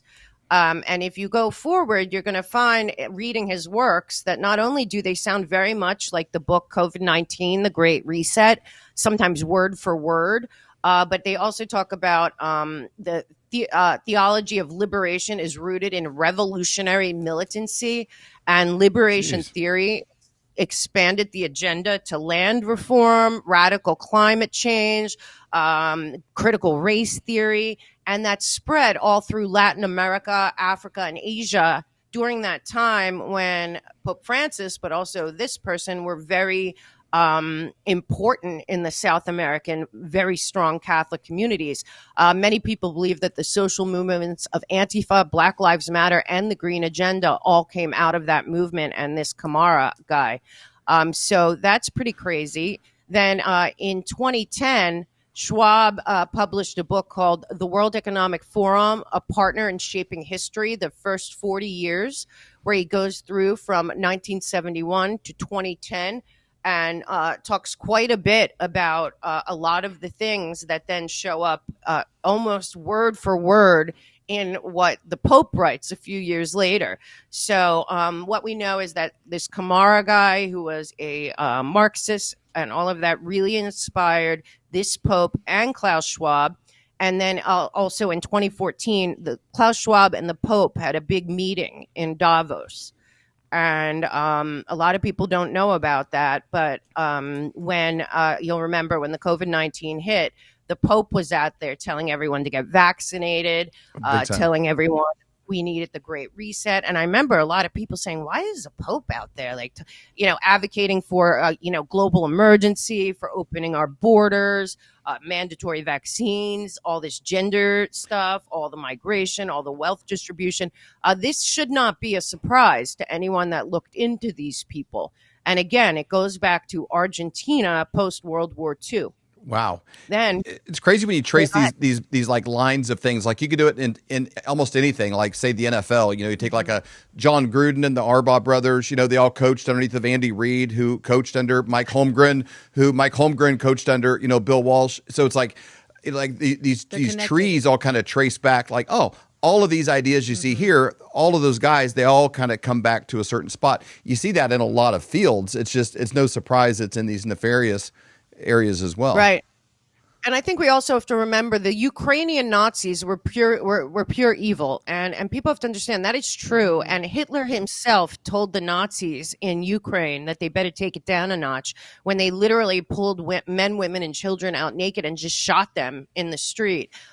Children and everything, throwing children in that still alive as their parents died. I mean, people should really understand that there was a real Nazi problem in Ukraine that was never handled. Okay, so what we have to understand is Ukraine, for whatever reason, and this is on both sides, the Russia side and the Ukraine side, has never really been held to account like the other countries, particularly Germany, for the atrocities that they were responsible for in World War II. Now, in terms of that, we also know that they were swallowed into the USSR. And then when they were spit out of the USSR, we had some terrible people high up in the banking sector, which I'll get into in a minute, including George Soros, but a lot of people of that level that put a lot of money into Ukraine. The other thing is that there are many world leaders, including Freeland and Blinken and Newland, and a lot of leaders that their lineage is Ukrainian. And I'm not saying that to put anything on it. I am just saying that there were many violent, evil Nazis, and they were never prosecuted or held accountable in Ukraine. And it's important to know that because you've been told a lot of lies. So another part of this to me is also, now, if you've never read, I highly recommend Andy Jacobson's book, Operation Paperclip. But I do have to say it is incredibly disturbing. But now that we have this information from Argentina, that not only Mengele and Eichmann came through financed by us, it appears, or certainly by bankers that were intertwined with the Dulles brothers and the Bushes and everyone, certainly people knew about it. Okay, so to act like nobody knew, Argentina just put out the paperwork. They knew. A lot of people knew. So, but in Annie Jacobson's amazing book, and there's a couple of these books, a lot is in there that connects to this recent disclosure, because when she wrote this book, she found that there were people, particularly like multiple people, but very, very evil Nazi scientists came through Operation Paperclip into America. Like I said, the reason that they gave the U.S. military that brought them in was that they didn't want these scientists to go to Russia. Well, some of these scientists were sentenced to death at Nuremberg. They could have gone nowhere, but that's not what happened. There was one that she talks about in there, Otto Ambros. He was Hitler's chemist. He created, I guess, synthetic rubber. And then they opened the synthetic rubber factory on Auschwitz grounds and worked people to death, making synthetic rubber for tires and stuff for the war.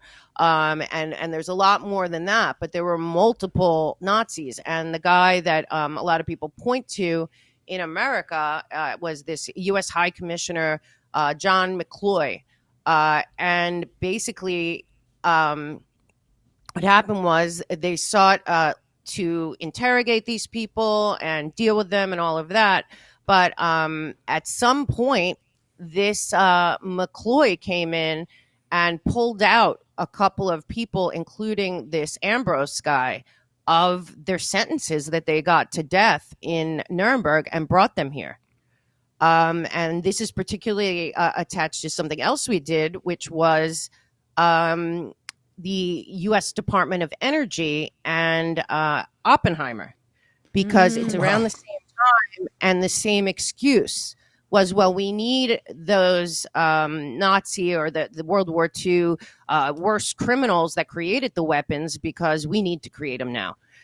So basically, there's a lot of still missing. There's probably 16,000 documents I've heard or more of Operation Paperclip that are still being hidden to this day. But I do want people to know that was run by the Pentagon and the Joint Chief of Staff and something called the Joint Intelligence Objectives Agency. And they went and they plucked out some of the worst criminal Nazis and brought them here and gave them new lives and gave them some of them. This one guy that I was talking about, he came with his 7 children.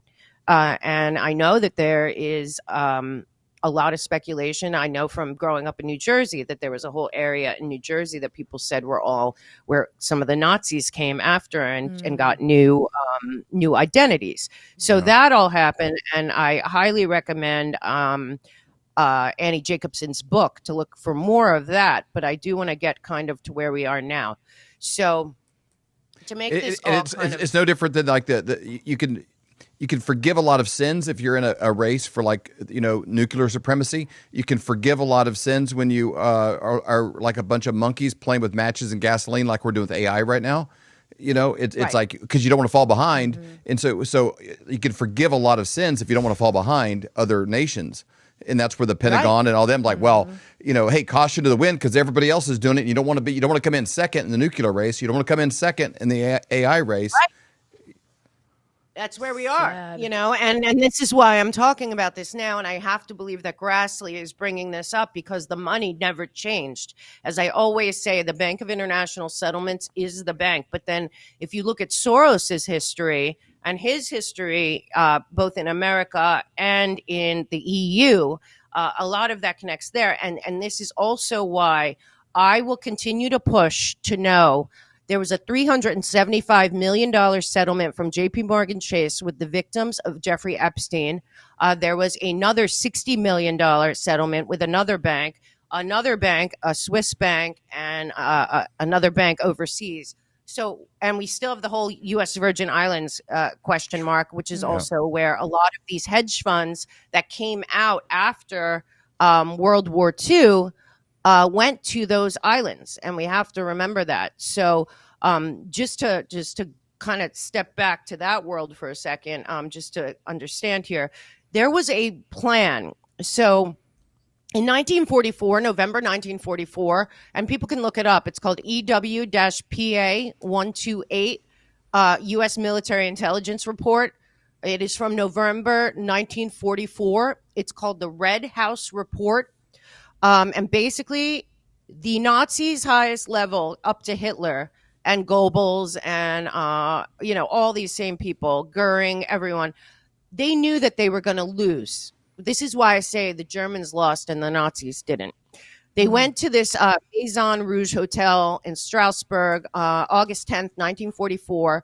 All the Nazi official elites gathered there. Don't forget, there's a lot of connection from the Windsors to the Germans to the Austrians.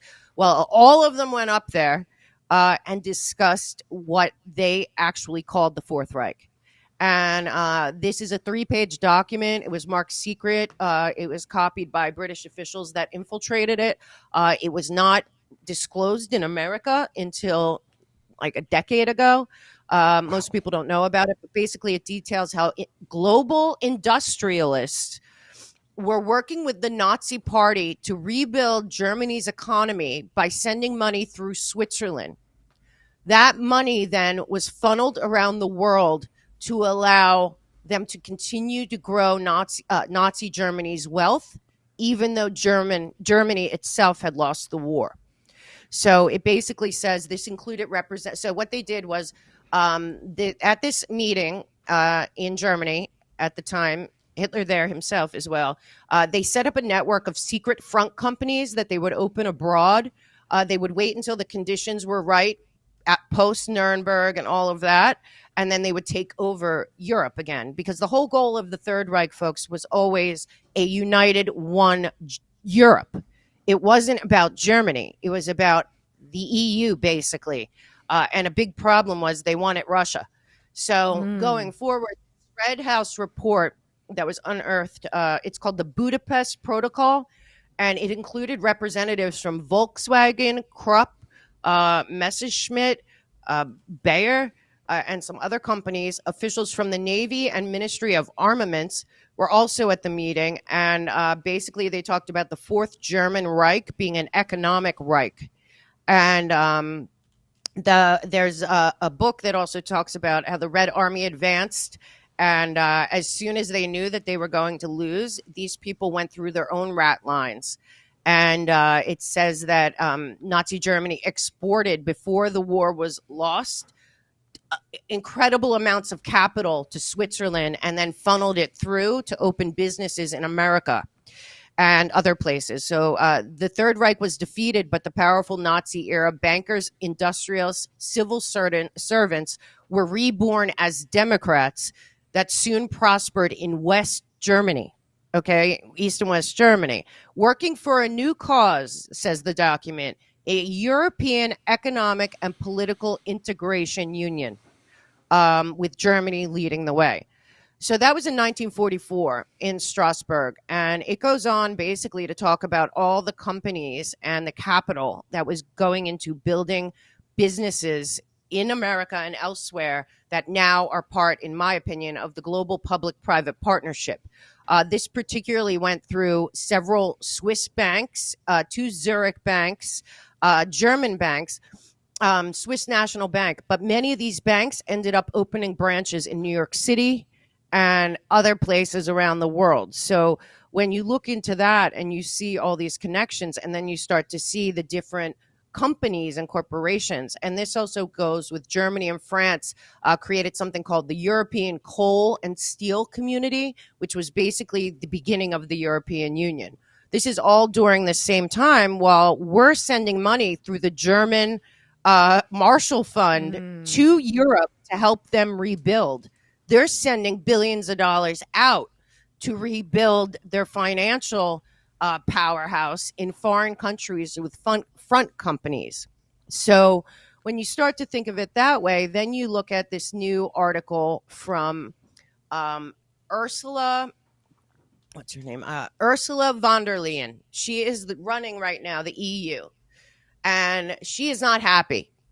She is not happy because the EU, I believe, is being outed right now, is exactly what I'm saying. So for anyone that didn't see our show before about Klaus Schwab and his relationship with Kissinger at Harvard, Klaus Schwab was the son of a high-level, I think it's 𝗬𝗓𝗡𝗬𝗓, a big manufacturer of weapons for Nazi Germany, his father, and he worked there. And also right now, the head of Germany is also the son of a Nazi and the original head of NATO as well. So we have to remember that when I'm telling you that these people that were the worst, most evil, that all they wanted was to totally control all of Europe, all industry, all money from Europe, and then dominate the world. We have to remember in 1971 or 1970, not only had they newly created the UN, IMF, World Bank, and all of that, all of those things, but at the same time, they recruited Klaus Schwab, Kissinger, through a CIA program funded by CIA and USAID to go to Europe and open basically that European Union first front, and then make sure that that Klaus Schwab was overseeing the unification and growth of the global public-private partnership that is the EU. No one in the EU on the level of control has been voted for. They are 100% self-anointed, and through this, and obviously the World Economic Forum and the Club of Rome are both also connected to the Rockefeller family.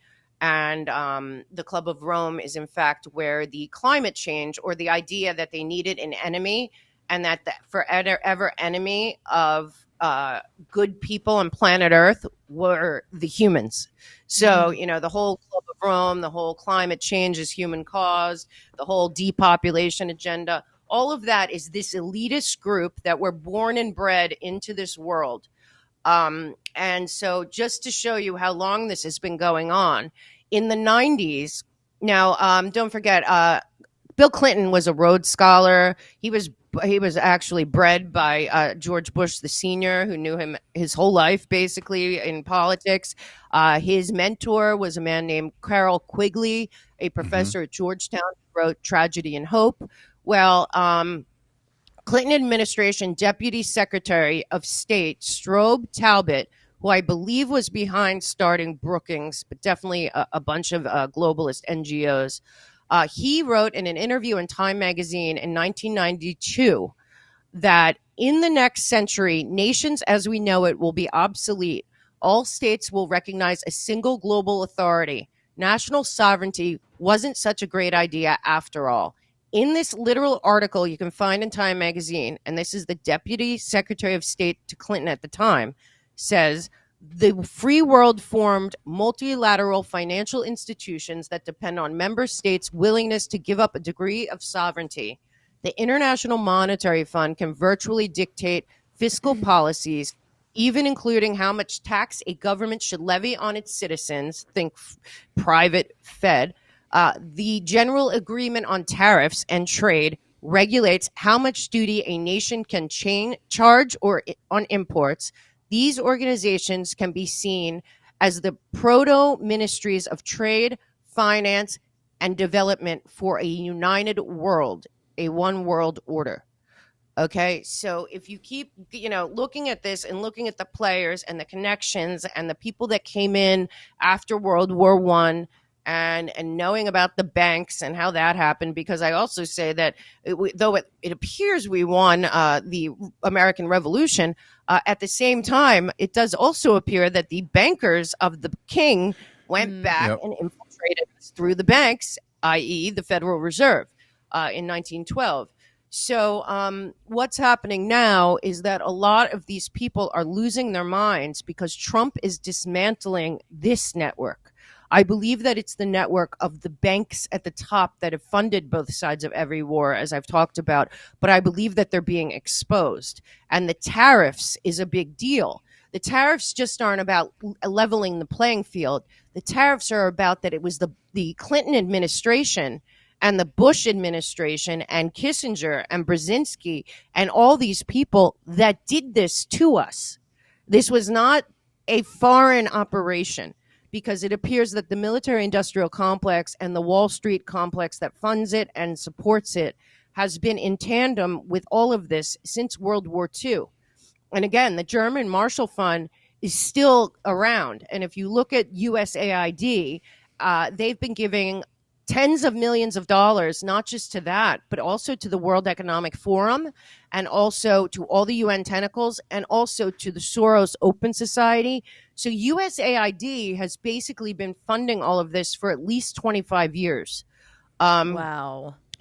So, yeah, it's really, really shocking. And now The Economist, the ridiculous Economist. So if people don't know, The Economist is the Rothschild magazine. It used to be run by Evelyn de Rothschild, but he has passed away. It is still out there, and it is now writing propaganda about the thing is that Europe is actually the land of the free. So you remember when Vance went over there and said that what was happening to the EU and Europe, and then Trump said, I don't want to deal with the EU, I want to deal with the individual nation states. Well, this article in The Economist basically comes down to, and anyone can look it up, that anything that hurts globalism is a threat to democracy. So when they're talking about, they're coming more and more out with what they're talking about. And they believe that they have to destroy America First policies because it is a threat to worldwide democracy. Think about that. When the truth is, the best thing for worldwide democracy would be for every nation to have their borders, language, culture, and internal affairs internal. But basically, this is all part of rewriting that nationalists are agents of chaos and internationalists are the saviors and agents of order out of chaos. So just to wrap this up, there is an article this week in the German news the paper. I sent it to you. I don't want to say the name, but it's 𝗕𝗢𝗓𝗢𝗢𝗢𝗢 because I'll say it wrong, where it is EU president, unelected, who is running Europe into the ground, who is pushing with France and Germany into a World War III. This push is about, and I assure you, I am not wrong, it is about money. It is about the financial system that they have had all these years through the BIS, the IMF, the World Bank, the World Trade Organization, holding up the, ground below the UN, the EU, the Council of Foreign Relations, Bilderberg, all the different groups. So basically, she's being interviewed, and her whole premise is that there's no oligarchy in Europe. So she goes on basically to position European leaders as innocent victims of America. And it's really important that people understand how upside down this is and what a fraud. But basically, she says this in this article. She says, history is back and so are geopolitics. And we see that what we have perceived as a world order is becoming a world disorder, triggered not least by the power struggle between China and the United States, but of course also by Putin's imperialist ambitions. That is why we need another new European Union that is ready to go out into the big wide world and to play a very active role in shaping this new world order that is coming. And as she talks about this, she talks about needing to make sure that the new world order of the new European Union includes Ukraine. And again, she continues to point out in this that U.S. and China are the problem, and the EU, Europe, who has gotten us into two wars, mainly through Germany and the First Reich and the Second Reich and the Third Reich, and I believe the Fourth Reich. And again, we're being told that we, the American people that broke away and fought a war and then went and saved them twice, should have to go in there again and save them, because this is the world economic order. This is the world financial order that they want to save. And she says right here, the readiness of all 27 member states to strengthen our common defense industry would have been inconceivable without the developments of recent weeks and months. The same applies to the economy. Everybody wants to emulate our common plan for great competitiveness because everyone has understood we need to stand firm in today's globalized world, that the globalized world is not ending, and that the EU is leading the way. So basically, Rob's stopping me, and we can literally go into this more at another time because I know we have to cut. But what I am saying here, and this article is really worth your time. I also want to say that there are multiple articles, like I said, coming out of Poland, coming out of Estonia, Latvia, and these are from people that are nationalists in those countries, Germany. You have to connect this to order out of chaos, which are our open borders. And I do believe that they knew, we've talked about the glowing direct speech and all of that, but they knew that they needed the pandemic. And Donald Trump was really causing a problem. And I believe that this is about the global financial world order. The tariffs, everything that they've done has been a fraud on the people of this country and from within. And the alignment with Agenda 2030 and all of it is truly about, I believe, a resurgence of the same people that we believe that we fought in World War II. And actually, they did survive. They did infiltrate this country. They are working with the communists that they created wealth for. Don't forget, this same group created China. China was not there. They put them in the World Trade Organization. They took all our industry and gave it to China. Yet China became the first technocracy with the help of these same exact people, same 100%. exact bankers, and all of it. So Rob is saying we have to cut, but I do want you guys to know that this is very important to understand that we might be ending this, but we might not have in World War II. Go ahead. You can ask me anything before. Well, it just when you follow this thread, the Bank of International Settlements, the BIS, was I think pretty much is there to be the housing, for the money flow for the Marshall Plan for rebuilding Europe, but it was given a sovereignty that is beyond what any nation has. They have their own police force. They have their own everything. They operate in complete sovereignty and autonomy from any kind of oversight in the world, and it's these bankers that they're the daddy of every central bank. Every central bank follows off of them. These people operate Catherine Austin Fitz made a comment to Tucker Carlson, and I've said this with you before in our shows. When you kind of want to find out who's in charge, if you've ever seen them on a screen or you know their name, they're not really in charge. There's a layer above them, and they operate in insulation of the BIS and this world. You know, it's completely happening through the money movement, and that's where the power is today. And they're manipulating nations, and they operate with sovereignty above all of them. Yes, exactly. And I believe that Maxwell's father worked for them, and I believe Jeffrey Epstein did as well. And that's why we need to know these giant settlements from JP Morgan Chase and the Swiss banks and all of that to the victims of Jeffrey Epstein will tell you who some of these players are. And just take out one or two of these people, and the whole house of cards falls down. And like you're saying, the idea that the Bank of International Settlements has a sovereignty of a nation, you're never allowed to look at it. And also don't forget, keep your eyes on Chuck Grassley's investigation into Credit Suisse.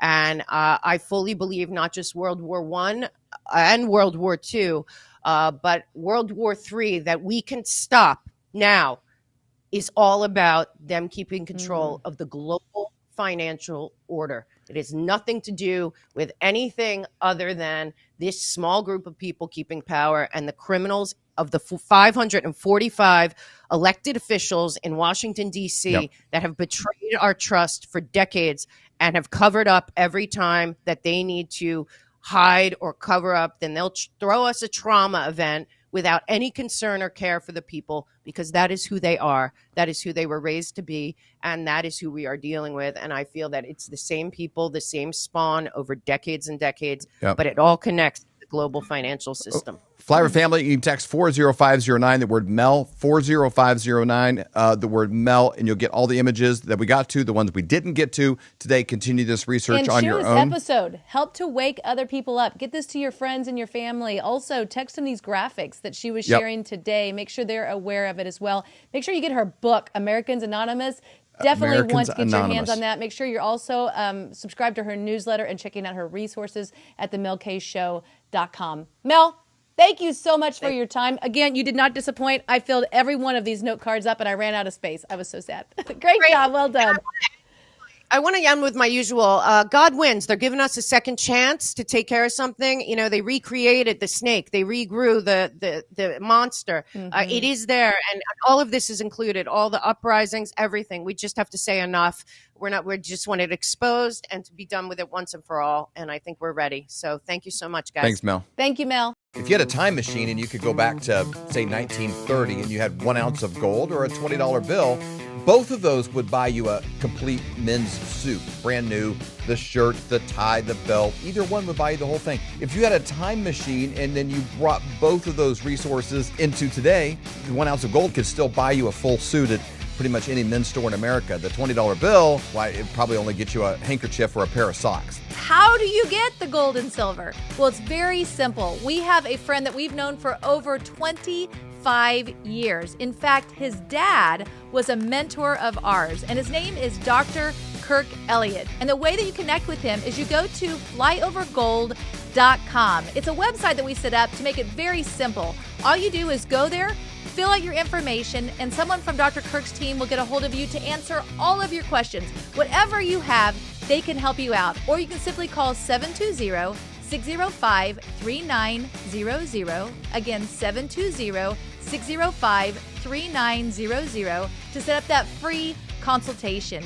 Do it today. You will be so glad that you did. Imagine the church as a big ship. It was in 2020 we put up our sail of destiny. It went up, and the church as a whole was getting ready to sail out into tomorrow. It was like he had opened the heavens. We were going forward into destiny. And just about the time we were ready to set sail, the skies turned black and the wind was blowing, lightning was flashing, and it started trying to hit our sails and blow it apart. And we looked at the election. Everybody said, it's fine. Went to bed that night, woke up, and all hell had broke loose. Suddenly, it was put on hold. Everything went on hold, and we had to fight a war. Let my people go!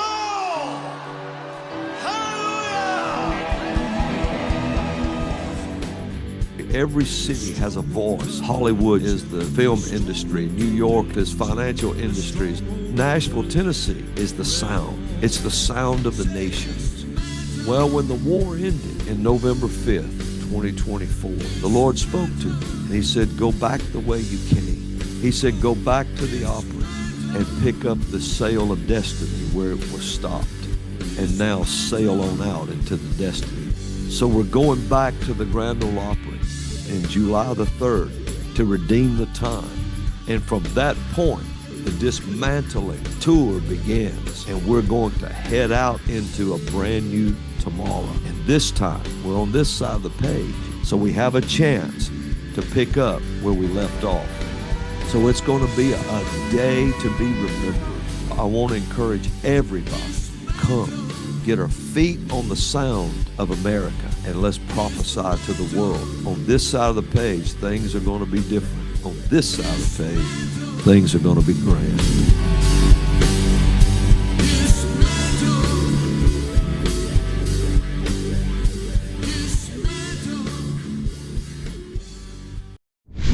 Growing up in the heart of the USA, David and Stacy met at school when they were in 7th grade. They started dating at 19 and tied the knot at 20. Yep, it's a love story that warms the heart. At 23 years old, while juggling 2 kids, Colton and Avery, they started an online brokerage company that soared to unimaginable heights, liberating them from the confines of the 9-to-5 grind. With their newfound freedom, this dynamic duo spent their time globetrotting. What followed was 2 years working on the mission fields, ministry school, marriage workshops, and even a music career. But hold on, folks. That's not where the story ends. In 2016, they saw a businessman they admired become president. During his campaigning, they noticed that he celebrated a system of government of which the founding fathers would have been proud. They had many friends asking for their thoughts on what was happening in politics. It was then that they realized that there was a burning need for a community where real issues could be discussed, debated, and dissected. And so, the Facebook group called Flyover Conservatives was born. As the 2020 election cycle rolled around, their group grew and grew, attracting more patriots by the day. But as we all know, the journey wasn't without its challenges. Big tech began to censor conservative content, shadow banning the flyovers, and subjecting them to daily fact checks that left many scratching their heads. Undeterred, this dynamic duo rose to the occasion. During the infamous Twitter purge, they decided to take matters into their own hands and launched their very own show, streaming on platforms like Rumble. And guess what? Their audience has skyrocketed to over 5 million views a month. With regular guests like General Michael Flynn, Roger Stone, Kash Patel, Robin Bullock, Eric Trump, and so many others, they show absolutely no signs of slowing down.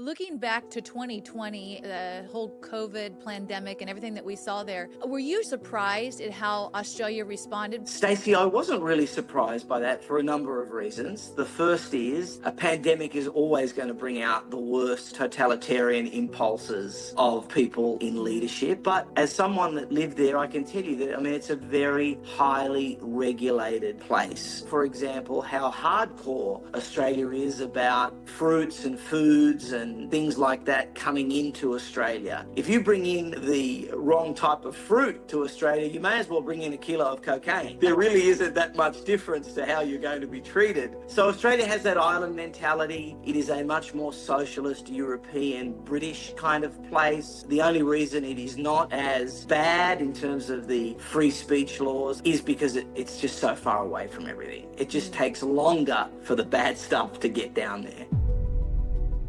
We are looking at an asset that you could argue is the play of a generation. Silver historically lags behind gold, but then typically surges dramatically, and this gold to silver ratio is your timing signal. The silver's at all-time highs in just about every major currency on the planet. It's the irrational strength of the dollar that has masked that. It's doing what it's supposed to be doing in every other currency but the dollar, which is starting to trend downward. But you take the suppression out of the mix, I think silver will outperform anyone's expectation communications. And if you take it just 42 to 1 as the average price ratio for the last 200 years, and you take 34.20 divided by 42, if tomorrow morning silver were $81, Dave, that's where it's been for the last 200 years. It's coming out of the ground right now. That's 7 to 1. If you take 34.20 and divide it by 7, that's $488. Now, if you told me silver will be $488 tomorrow, I'd say, well, that's aggressive, but it is the geological ratio. And at some point, numbers and mathematics have to square up.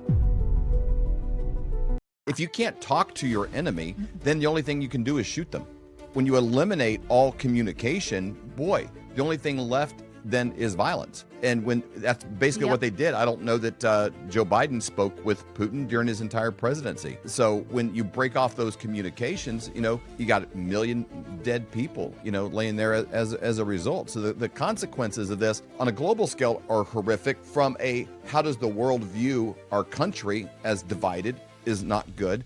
And then how we operate in our cubicles and office spaces and churches and restaurants and how we interact with each other with this kind of misinformation is damaging. I'd like to pull up the cover of your book real quick, because I think that is a really, that shredded American flag, it's torn and tattered, and that is somewhat, in my opinion, kind of reflective of the relationships even within families and people within this country. It's because they're communicating with different sets of information. We hope you've enjoyed this episode of the Flyover Conservatives podcast with David and 𝗬𝗎𝗓. Please subscribe, hit the notification bell, and leave us a comment below. Lastly, if you enjoyed today's podcast, share with those who came to mind. Be blessed and make it a great day.